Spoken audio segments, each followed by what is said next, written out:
Hey, welcome back. Jonathan Clarke in the studio with Ed O'Brien of Radiohead. He now goes by the moniker EOB. Is that correct, Ed? That is right. Thank you. EOB Music, and it's the debut solo album, Earth. It's coming out in April. All the info, eobmusic.com.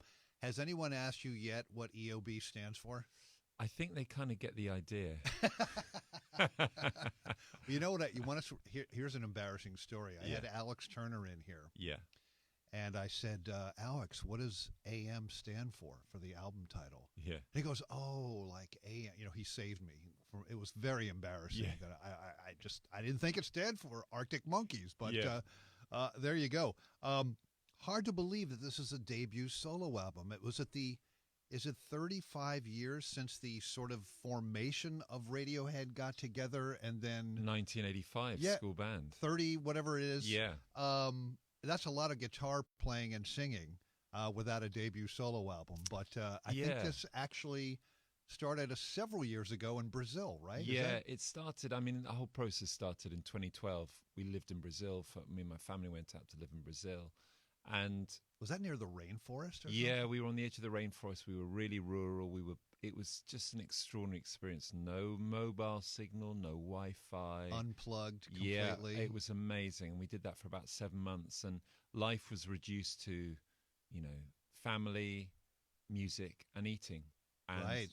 And it was great. And it was it was a great kind of perspective gainer of our lives, the lives that we were living, because we live in London and sort of the usual pretty hectic, busy lives. And we were able to sort of pull back and look at our own lives, and also, in a way, look at what it means to be a human being, or what is it to be a human being on this planet at this time.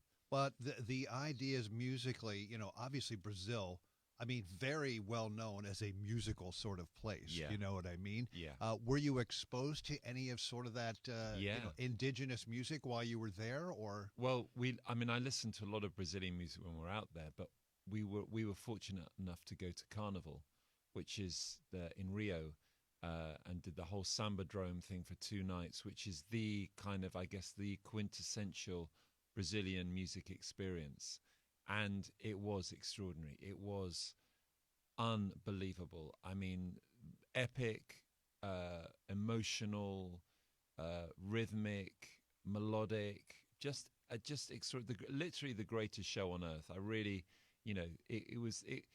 Carnival is very important to Brazil and Brazilian culture. It's traditionally the time when, most people in Brazil live really hard lives. So Carnival is 4 or 5 days of the year when they're literally, they can do what they want. The shackles are off. It's like a national holiday, pretty much, right? I mean, massively. And it's like, it's Mardi Gras over 5 days, but it's Brazilian. And because they live such hard lives, it's kind of like the safety valve, so they go crazy. Yeah. And it's amazing. Wow. It's so how long were you there? Was it 7 months? 7 months. 7 months. Yeah. And so tell me more about the life there. Was it, going to the grocery store, maybe doing laundry, getting food for the kids, but was there actual writing of music? Did you have a guitar with you? Were you recording down ideas on your iPhone or? Yeah, I took a load of electronic. Essentially, I thought I was going out there I thought the music I was going to write was going to be electronic. So I took computers and a whole load of gear. And my pedals and things. So electricity was not a problem in the rainforest. No, it wasn't. We it was sometimes it was on, sometimes it was off. Yeah. But mostly it was on, and it was. But here's the thing: it wasn't happening for me with this stuff. I realized I don't really like making music on a computer. It took me a while, and as soon as I followed what I want to do rather than what I should do, which was what I want to do was pick up the acoustic guitar, the old Martin guitar that I had brought out with me, and start playing. So that's what I did. Speaking of Brazil, there is a song called Brazil on this album, coming in at 8.5 minutes. Yeah. It's a slow build, but tell me about the song Brazil. Well, that's a song that it's not directly about Brazil. It's about a feeling of Brazil. And I wanted to have a song that I'd written this first part that sort of came out of, it's a sort of an intimate acoustic moment. but I wanted it to expand into something bigger and beautiful, and something of rhythm, and of something very much that feeling that I got in Brazilian music. And so when I was writing, when this song was sort of being written, I always had in my head this idea of you know, for music, for me, when it connects, it's very visual. So I had this idea of, you know, you're in a field and you're playing your guitar, and then the second half of the song is literally, you know, zooming out. You know, like when you zoom out on Google Earth or whatever, and you go out and you see the planet, and it was literally like that. It was that idea of it. You know, you have that. You're this person living on this planet, it's small and it's intimate, but you zoom out in the bigger picture, and this bigger picture is extraordinary. Well, because it turns into a real jam, that song. Yeah. You know, it starts off really quiet with the acoustic, like you were saying, and then it sort of jams out. Yeah. When I saw the rhythm section that you have on this album, I was salivating. I mean, Nathan East on bass, Omar Hakim on drums. Yeah, I mean, the best. I mean, you don't get better than that there, right? Well, I mean, no. I mean, it was extraordinary. When I was demoing the records, that Daft Punk record album came out, and of course, Get Lucky, which Nathan and Omar play on, and there's that amazing footage of them at the Grammys rehearsal with doing that song with Pharrell and the Robots and Stevie Wonder and Nile Rodgers, right? It's killer. Right. It's and I'm watching it. I remember watching it at the time and go, oh my God, who's that? Oh my God, that's Omar Hakim on drums and Nathan East. So part of the process when I was demoing was just like, I was like, of course, you know, it's going to be kind of a Nathan East type bass line and Omar Hakim on. I never for one moment thought that I would get to work with them. And I sort of awokened, you know, about 2 years, when I was on tour with Radiohead, I suddenly was like, well, why not?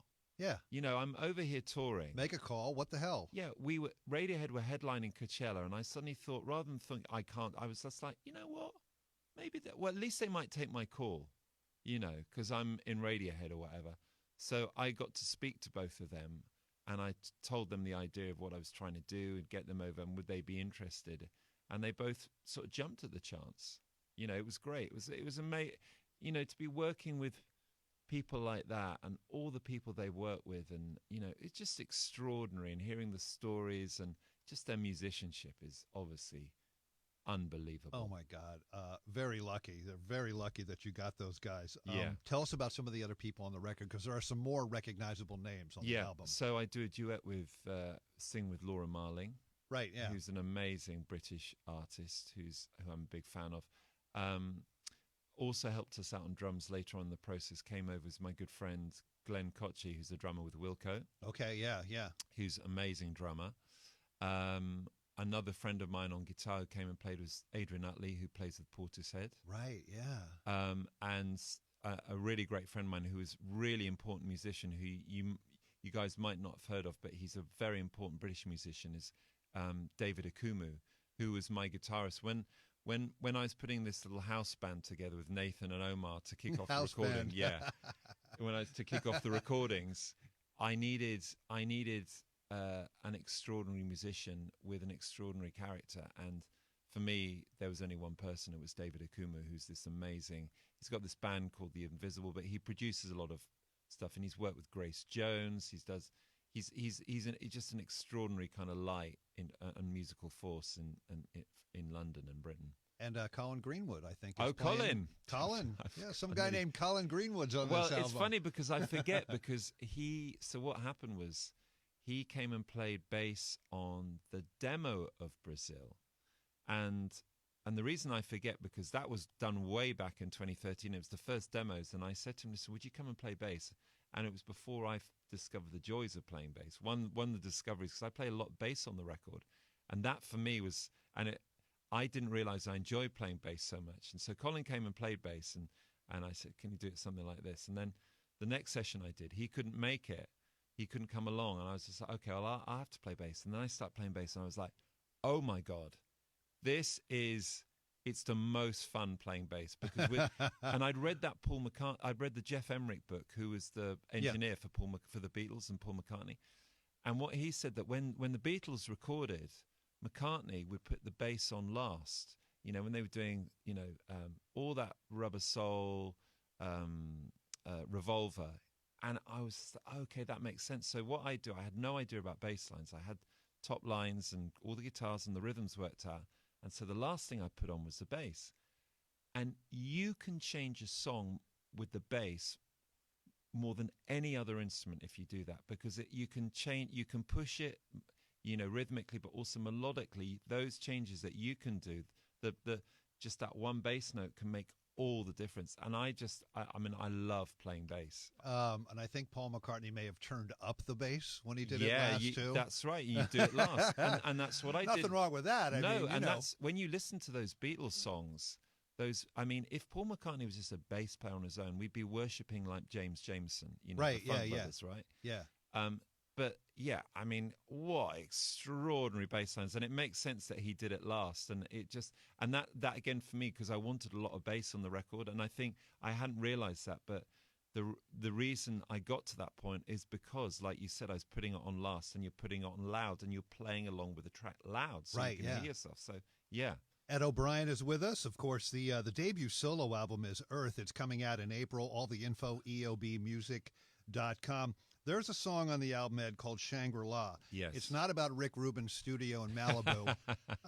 But what can you tell us about this track? I think Glastonbury. Do you know about Glastonbury Festival? I know about it. I've never been, but every band that's been in here has said it's amazing to them. It's the mother of all festivals. Yeah. I mean, it's as someone said the other day. Well, no, because someone said imagine if Woodstock had happened annually. But then you hear all this stuff about Woodstock being absolute rubbish for a lot of the people who were there, who played there. Yeah, and there were like 3 Woodstocks. One of them was amazing. The other one was and another one was terrible. Awful. There was a fire and all this stuff. But even the first one, people talk about. Whose book was I reading? I was reading somebody's book, biography, and they said it was, as a band, it was awful playing there. Oh, and I also read that great promoter from Bill Graham's.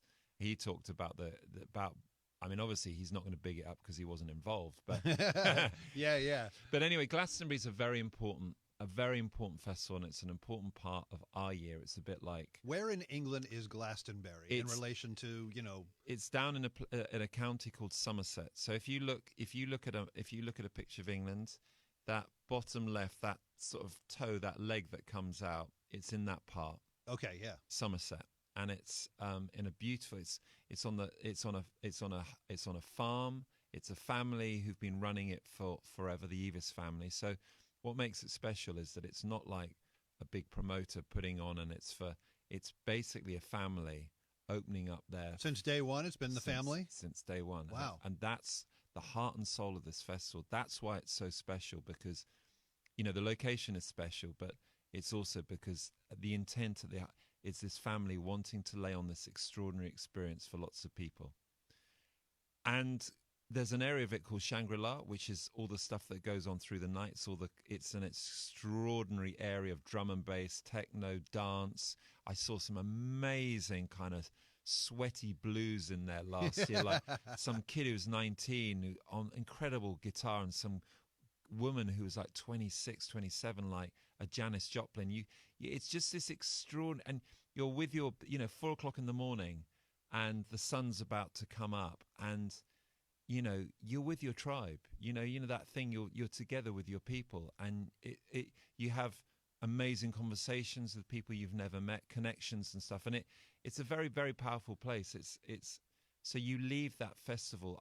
We always do, and me and my wife and our friends go every year, and it's like our carnival. It's like you're reconnected with humanity. You're reconnected with one another, with the planet as well. This happens in nature. This happens on a farm. This is outside. So were you writing lyrics at 4 a.m. at this particular Glasto? Or no, I was. It was 4 days later, still with the echoes of the sounds of Glastonbury in my ears. I go in and demo, and I wanted It's more than just this area of Glastonbury, but it was about this whole thing of coming together with your people, your tribe, and that felt like a really positive thing, and it felt like, for me, something that I wanted to write about, that feeling of coming together, of being together. You leave the crap of your lives, you everybody's worked hard lives, everybody's, and you come together, and you kind of, it feels like you celebrate what it means to be a human being on this planet. Ed O'Brien is with us. The debut solo album, Earth, coming out in April. All the info, eobmusic.com.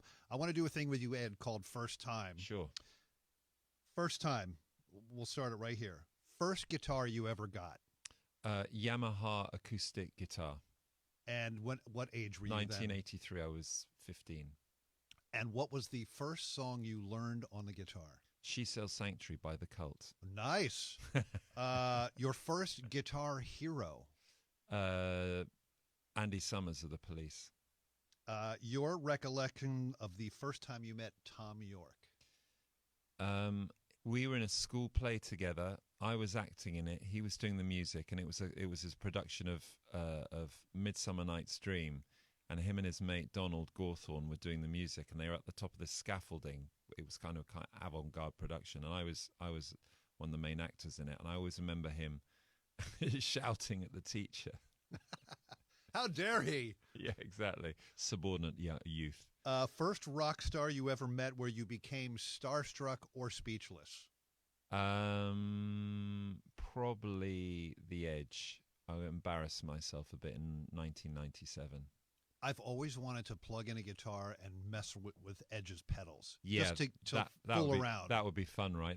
It's that sound. That sound. Oh, yeah, with or without you. Yeah, that's it. Totally. I know you and Phil Selway attended the Rock and Roll Hall of Fame induction. We did. Last year at the Barclays Center. David Byrne inducted you, obviously, for the song Radiohead. But tell me about that night really quick. It was quite bizarre because we have no expectations of what the Rock and Roll Hall of Fame are. And I didn't realize, I was telling someone the other night, I thought it was kind of a low-key event. And when we did the walkthrough the day before, I was like, oh no, this is quite big. And I still thought it was held in that theatre. And I thought it was kind of raggedy and a kind of off the cuff. And they said to me, would you like to use the teleprompter? I'm like, no, I don't use the teleprompter. I'm not a public speaker.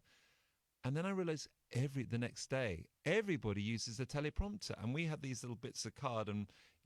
I saw it on YouTube, the speech. Yeah, they're pulling out the little card. Pulling out the card, and I was just like, oh, okay, maybe I should have used the teleprompter. But here's the thing. I kind of liked the fact that we were a little bit awkward in a very showbiz kind of environment. And it was, for me, it was nice. I sat opposite on our table. We had David Byrne, and there was Phil, obviously, and but also Trent Reznor was opposite. And he was nervous about inducting The Cure. And we were able to bond because he's worked with Flood and Alan Moulder, who mixed my album. Right. Yeah. So we were both. I think we were both really nervous. I was nervous as well, and he was nervous, and we managed to have a meaningful conversation amongst the nerves. Yeah. Ed O'Brien, thank you so much. Everyone, go out and get the new solo album from Ed, Earth. It's coming out in April. Get all the info at eobmusic.com. Album sounds great, man. So congratulations. And come back anytime you want, man. Thank you, Jonathan. Cheers.